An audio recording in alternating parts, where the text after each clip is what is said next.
차창 밖을 내다보던 박정희가 갑자기 눈물을 흘리기 시작했습니다. 옆자리에 앉아있던 서독 대통령 리부케는 깜짝 놀라 무슨 일이냐며 물었죠. 두 대통령이 탄 리무진은 서독 수도인 본을 떠나 라인 강변을 따라서 하이델베르크를 향해 내려가는 중이었습니다. 박정희는 강가에 늘어선 아름다운 집들과 풍요롭게 사는 독일 국민들을 보고 있자니 가난하게 살고 있는 우리 국민들이 불쌍해서 눈물이 나네요 라고 답했습니다. 그러자 리부케는 양복 주머니에서 손수건을 꺼내 눈물을 닦으라고 건네주었습니다. 사실 이 실크 손수건은 리부케의 부인이 사랑의 징표로 만들어준 것으로 정작 리부케도 지금까지 단 한 번도 사용하지 않은 손수건이었죠. 이 광경을 앞자리에서 보고 있던 통역을 맡은 백영훈 박사가 분위기를 바꿔보려고 농담을 던졌습니다. 각하, 두 분을 앞에서 이렇게 뵈니 마치 다정한 부자지간인 것처럼 보입니다. 이참에 아예 저희 박 대통령을 양아들로 삼으시는 게 어떻겠습니까?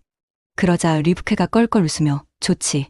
그럼 이제부터 내 아들 하게 하고 대답했습니다. 그러자 박정희가 말했죠. 아버지, 솔직히 저는 오늘 하이델베르크보다는 우리나라 광부들이 일하고 있는 탄광을 꼭 한번 보고 싶은데 그렇게 해주시면 감사하겠습니다. 그 말을 들은 리부케는 경호원들에게 즉시 차를 돌려 북쪽 뒤스부르트의 탄광으로 갈 것을 명했습니다. 두 대통령이 예정에 없던 탄광에 도착하자 탄광소장은 소스아치게 놀라서 어쩔 줄을 몰라 쩔쩔맸습니다. 박정희는 소장에게 물었죠. 소장, 이 탄광의 광부들 중에서 나처럼 체구가 작은 광부도 있습니까?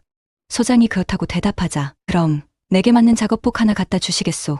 두 사람은 작업복을 갈아입고 리프트를 타고 수백 미터를 내려가 막장에 도착했습니다. 캄캄하고 무더운 막장 속은 희미한 불빛 속에서 새까만 분진과 요란한 차감기와 드릴 소음으로 정말 생지옥 같은 곳이었죠. 두 사람을 따라 내려온 탄광소장이 작업을 멈추라고 소리치자 광부들이 의아한 듯 작업을 멈추고 뒤를 돌아보았습니다. 그곳엔 놀랍게도 고국에서 날아온 우리나라 대통령이 있었죠. 광부들은 너나 할 것 없이 박정희 대통령을 얼싸안으며 울었습니다. 박 대통령도 눈물을 글썽이며 우리 후손만큼은 결코 이렇게 타국에 팔려나오지 않도록 하겠습니다라고 말했고 옆에서 이를 지켜보던 리부케도 눈물을 흘렸습니다. 한편 대통령이 갑자기 예정에 없던 함부른 탄광으로 일정을 바꿨다는 소식을 듣고 깜짝 놀란 에드하르트 총리는 급히 헬기를 타고 탄광에 도착했습니다. 그곳에는 분진으로 뒤덮여 시커멓게 얼룩진 얼굴에 눈이 벌겋게 충혈된 채로 서 있는 두 대통령이 있었죠. 에드하르트가 리부케에게 물었습니다. 각하, 대체 무슨 일이 있었습니까?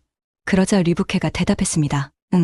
저 밑에서 그럴 일이 좀 있었어. 그리고 이 박정희는 이제부터 내 양아들이니 그리 알게나. 자초지종을 들은 에드하르트 총리는 박정희에게 깊은 감명을 받았고 강요회의를 긴급 소집하여 의원들을 설득했습니다. 여러분, 박정희는 그저 권력을 잡기 위해 쿠데타를 일으킨 것이 아니라 진정으로 국민을 생각하는 지도자인 것 같습니다. 이야기를 전해 들은 의원들은 삭감했던 한국에 대한 차관을 원한 대로 지급하는 걸 만장일치로 찬성하였고 그 차관이 우리나라 경제개발 5개년 계획을 성공적으로 이루는데 커다란 밑거름이 되었습니다.